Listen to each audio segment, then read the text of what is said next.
Singer की माने तो वे आज जिस मुकाम पर हैं उसका श्रेय उनके पिता सरदार मलिक को जाता है। बता दें, सरदार मलिक उर्फ सारंगा मेन अपने वक्त के जाने माने इंडियन फिल्म म्यूजिक डायरेक्टर थे। दोस्तों, जानेंगे बहुत कुछ, उसके पहले चैनल को सब्सक्राइब करिए, लाइक करिए और बेल आइकन को दबाना ना भूले। हालांकि उनके बुरे वक्त में किसी ने उनका साथ नहीं दिया था।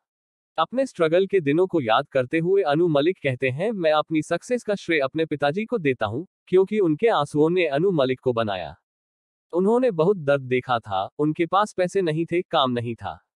वे बहुत टैलेंटेड इंसान थे, लेकिन उनके टैलेंट की कभी किसी ने कदर नहीं की थी। एक वक्त ऐसा आया था कि वे किसी से मिलना भी नहीं चाहते थे। इंडस्ट्री के कई लोगों ने इतने जबरदस्त आदमी को एक कोने में फेंक दिया था।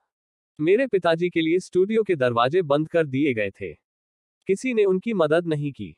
उन्होंने आगे कहा, उस वक्त मैं केवल 10 साल का था। मैं उन्हें अकेले में रोता हुआ देखता था। उनकी ऐसी हालत देखकर मुझे और भी नाराजगी होती थी।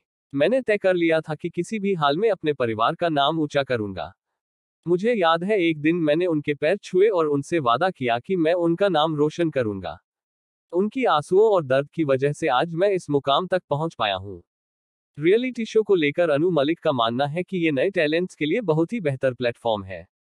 वे कहते हैं, मैं इन बच्चों को बहुत ही खुशनसीब मानता हूं कि उन्हें इस तरह के रियलिटी शो के प्लेटफॉर्म मिलते हैं अपना टैलेंट दिखाने के लिए। हमारे वक्त ऐसा नहीं था। जब भी इन परफॉर्मर को देखता हूं तो मुझे अपने पुराने दिन याद आ जाते हैं। मैं बाजा लेकर यहां वहां काम की तलाश में भटकता रहता था।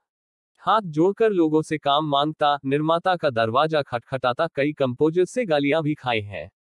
इतना ही नहीं, कई बार तो मुझे धक्के मारकर बाहर फेंका गया, ये कहकर कि फिर से काम मांगने मत आना, लेकिन मैंने कभी हिम्मत नहीं